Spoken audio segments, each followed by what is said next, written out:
Bien, algunas propiedades de límites importantes que vamos a usar. Lo último que hicimos fue, digamos, límite por definición, pero no conviene hacer los límites por definición, sino usar estas propiedades que voy a dar para calcular los límites. Así que bueno, en general f y g ahora para esta proposición va a ser dos funciones que están definidas en AB, un abierto AB, con la posible excepción de un punto, si el punto x0 está en AB y la f está definida en todo AB y podría o no estar definida en x0, esto como siempre. Entonces la proposición dice lo siguiente: supongamos que el límite de f es alfa y el límite de beta, el límite de g es beta para x tendiendo a x0.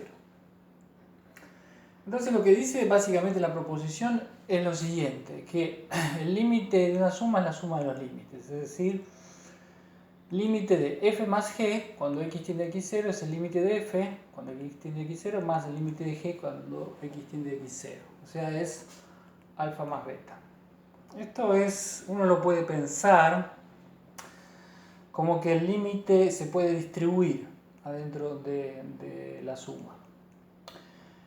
Lo mismo si tengo límite k por f, k es una constante acá, el límite de k por f, cuando x tiende a x0, el k lo puedo sacar afuera y puedo calcular el límite y entonces esto me queda k por alfa, porque el límite de f es alfa. O sea, otra vez se podría distribuir y en realidad el límite de una constante ya lo habíamos visto que era la misma constante, así que esto sería como distribuir el límite. El caso 3 es un poquito más general. El límite de un producto es el producto de los límites, ¿sí? O sea, es alfa por beta. O sea, otra vez el límite se puede meter adentro de cada uno de los factores.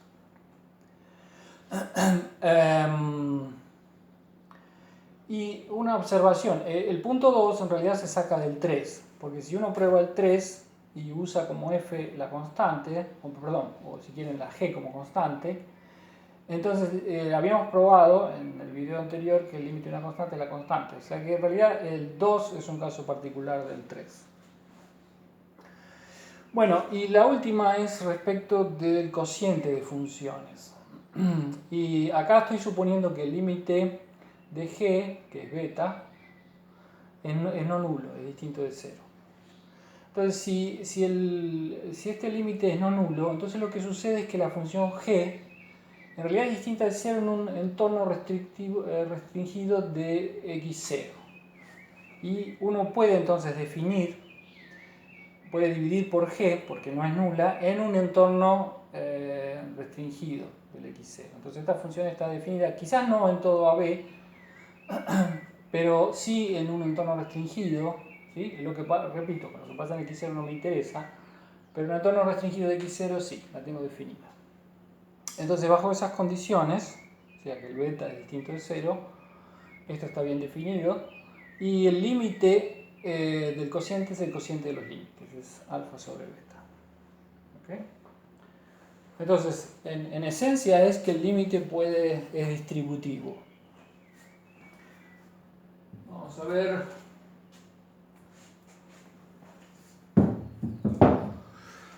unos ejemplos, ¿sí? Lo que hago primero es recordar esto que hice en el video pasado, que lo hice por definición, repito, que era que el límite de una constante es la constante cuando el x tiende a x0, y el límite de x, que es la función de identidad cuando x tiende a x0, es x0. Bueno, entonces, ¿qué pasa? Lo siguiente que voy a calcular es no x, sino x cuadrado, cuando x tiende a x0, y voy a usar las propiedades de recién. El x cuadrado lo puedo escribir como x por x, y esto es un producto. Pero ahora, si pudiese distribuir, esto me daría el límite de x y el límite de x, que acá lo tengo, que es x0, x0, o sea, me da x0 al cuadrado. Recuerden que la propiedad que sería la 3, la que usé es la 3, me dice que si los límites de f y los de g, que en este caso son la f y la g es la x, existen, entonces el límite del producto existe. Así que como estas existen, porque esto ya lo probé, este límite existe y es x0 al cuadrado. ¿Okay? Estoy usando la propiedad, repito, 3. Y así podría seguir. Por ejemplo, hago el límite de x al cubo. Entonces ahora lo que hago es escribir x al cubo como x cuadrado por x, ¿sí? Y entro los límites a cada uno de los factores. Y el límite de x cuadrado lo acabo de probar recién, que existe y es x0 al cuadrado. Es x0 al cuadrado. Y el límite de x ya sé que es x0, así que esto me da x0 al cubo. En fin, y ahí puedo seguir repitiendo, o sea, si pusiera x a la cuarta, podría ser x al cubo por x y otra vez uso lo que ya probé y así voy subiendo. Y en general puedo probar que el límite de x a la n, cuando x tiende a x0, es x0 a la n. ¿Sí? No importa el n puede ser 1, 2, 3, cualquier número natural. Ok, y voy a ir un paso más. Ahora sí voy a usar las otras propiedades que acabo de mencionar. Por ejemplo, que el límite de una suma es la suma de los límites, ¿no? Entonces, supónganse que tienen un polinomio. Acá escribí un polinomio p de x. Cn es una constante por xn más, y acá viene el término que sigue, sería un cn menos 1 por xn menos 1, etc. hasta el término independiente que es c0. Eso es un polinomio.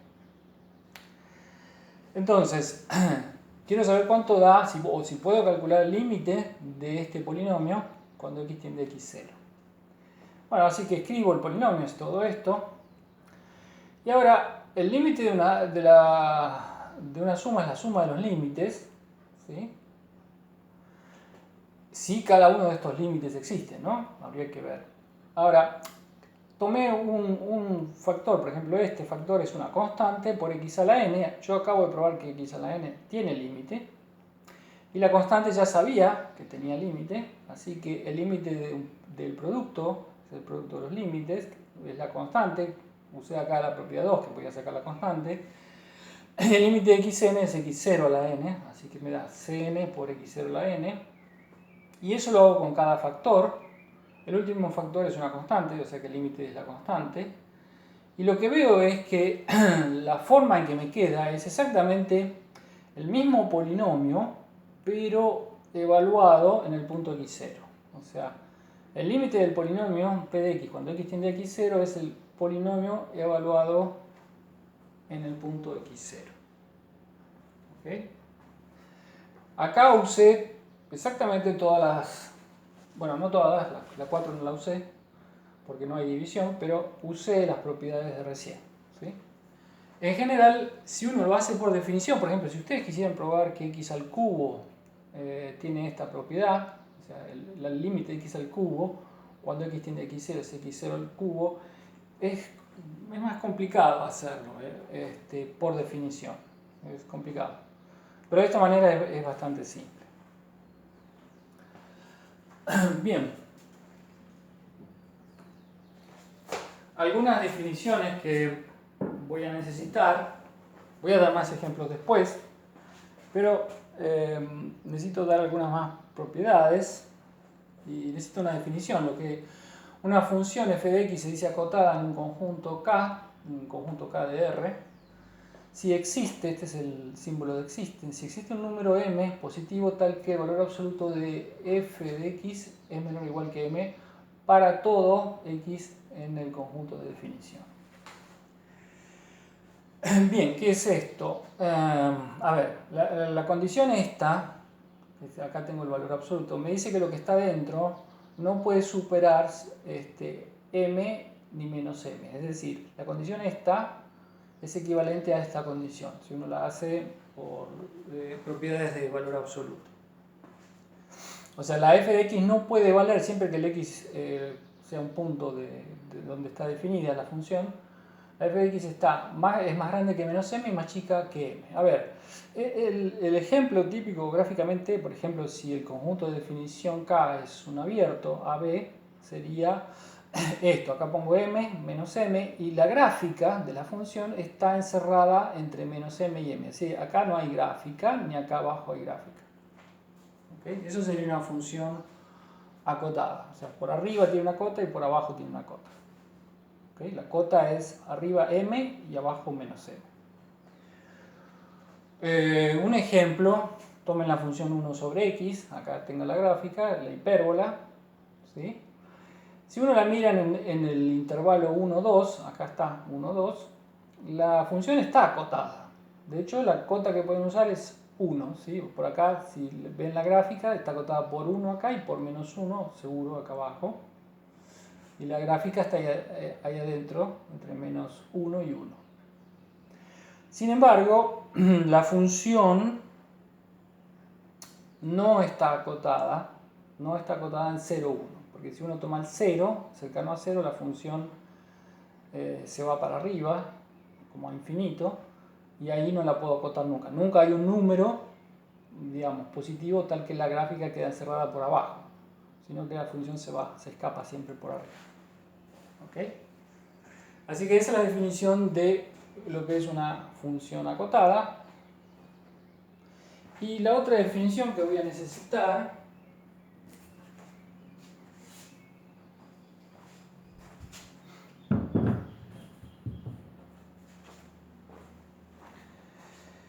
es lo siguiente. Lo mismo que antes, supongamos que tengo una función definida en AB con la posible excepción del x0. O sea, en x0 puede no estar definida. Para todos los otros puntos de AB, sí, la función tiene un valor. Entonces, cuando digo que f de x es un infinitésimo para el punto x0?